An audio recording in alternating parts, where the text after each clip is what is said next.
Pernah nggak sih kalian ngerasa kalau hidup kita ini kayak udah ada skenarionya? Nah, di paparan kali ini kita bakal coba bedah skenario sosial itu bareng-bareng dengan meminjam gagasan keren dari seorang pemikir bernama Judith Halberstam.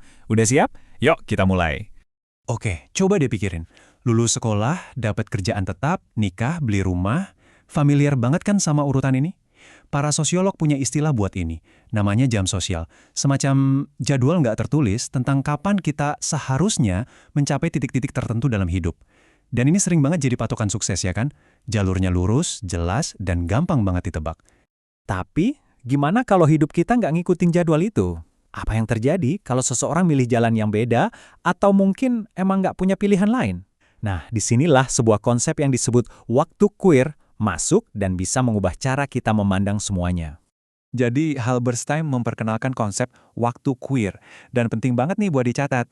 Ini bukan cuma soal waktu buat komunitas LGBTQ+ aja loh. Ini tuh sebuah kerangka berpikir buat memahami siapapun yang hidupnya nggak pas sama jalur konvensional.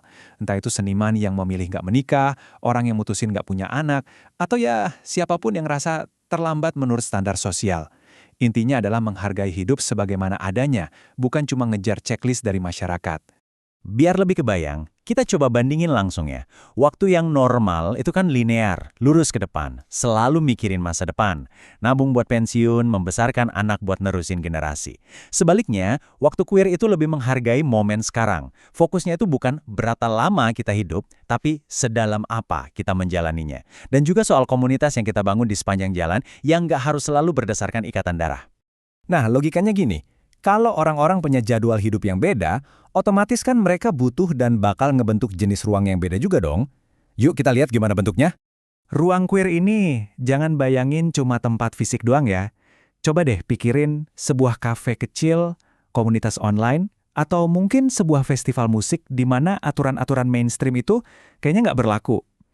Ini adalah lingkungan di mana sebuah komunitas bisa bebas ngebangun dunianya sendiri dengan nilai-nilainya sendiri.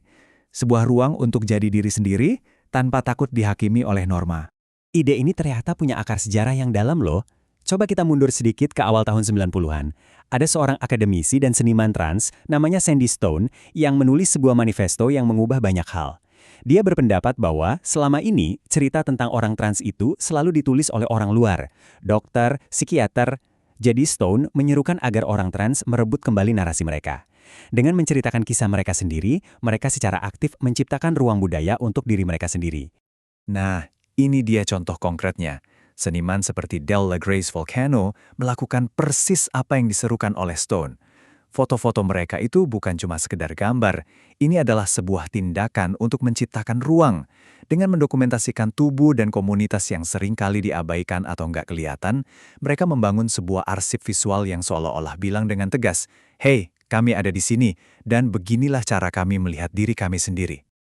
Oke, saya tahu, ini semua kedengarannya mungkin agak teoretis ya, tapi percaya deh, begitu kalian tahu kuncinya, kalian bakal mulai ngeliat gagasan-gagasan ini di mana-mana, terutama di budaya populer di sekitar kita. Halberstam menunjuk film seperti Boys Don't Cry sebagai contoh bagaimana waktu normatif bisa dipaksakan secara tragis ke kehidupan queer. Ceritanya kan kayak udah ada jalurnya, udah ketebak. Satu-satunya akhir cerita yang seolah mungkin untuk protagonis transnya adalah kekerasan dan kematian. Nah, ini kan secara nggak langsung memperkuat ide bahwa hidup di luar norma itu nggak akan berkelanjutan. Pertanyaan ini nih yang jadi titik baliknya. Emangnya harus selalu begitu? Gimana kalau ada cerita-cerita lain yang mungkin? Cerita yang nggak harus berakhir tragis, tapi justru bisa merayakan kehidupan yang berjalan di luar jalur konvensional.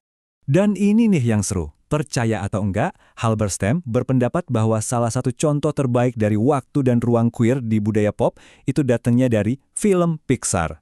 Judulnya Finding Nemo. Yap, bener banget film tentang ikan itu. Coba kita bedah bareng-bareng ya. Pertama, Dory. Sifatnya yang pelupa bikin dia hidup sepenuhnya di masa sekarang. Itu kan inti dari waktu queer. Terus rombongan yang bantu Marlin itu, mereka bukan keluarga biologis kan? Mereka itu keluarga pilihan yang kumpul karena punya tujuan yang sama. Sirip keberuntungan Nemo juga nggak dianggap sebagai sebuah tragedi, tapi jadi bagian penting dari identitasnya. Dan yang paling krusial, tujuan akhir filmnya apa? Bukan buat nikah atau punya anak lagi kan? Tujuannya adalah menyatukan kembali komunitas mereka yang unik itu. Oke, jadi Terus kenapa kita harus peduli sama teori tentang waktu dan film ikan animasi? Jawabannya, karena kerangka berpikir ini sebenarnya menawarkan kita cara pandang yang kuat banget untuk memahami hidup kita sendiri dan juga hidup orang lain. Intinya sebetulnya sederhana. Dengan memahami waktu dan ruang queer, kita bisa pelan-pelan melepaskan diri dari tekanan untuk ngikutin satu skenario hidup doang. Ini kayak ngasih kita izin untuk menerima dan menghargai kalau ada banyak banget cara yang valid untuk menjalani hidup, dengan jadwal dan prioritas yang beda-beda. Jadi, kalau ada beberapa hal yang bisa kita bawa pulang dari obrolan ini, kira-kira ini dia. Pertama, jam sosial yang kadang bikin kita stres itu bukan hukum alam loh, itu cuma buatan budaya. Kedua, nilai hidup itu bisa banget ditemuin di saat ini, nggak cuma nunggu tujuan di masa depan. Ketiga, komunitas itu bisa kita pilih dan bangun sendiri. Dan yang terakhir, cerita yang kita konsumsi itu punya kekuatan nyata untuk membentuk apa yang kita anggap mungkin dalam hidup. Sebagai penutup, saya mau tinggalin satu pertanyaan buat kita renungin. Sambil menjalani hidup, coba deh tanya ke diri sendiri. Naskah hidup yang lagi saya jalani ini, sebetulnya siapa sih yang nulis? Apakah ini naskah pilihan saya sendiri, atau naskah yang dikasih orang lain ke saya? Karena menyadari bahwa ada naskah-naskah lain di luar sana, itu adalah langkah pertama untuk kita bisa mulai nulis naskah kita sendiri.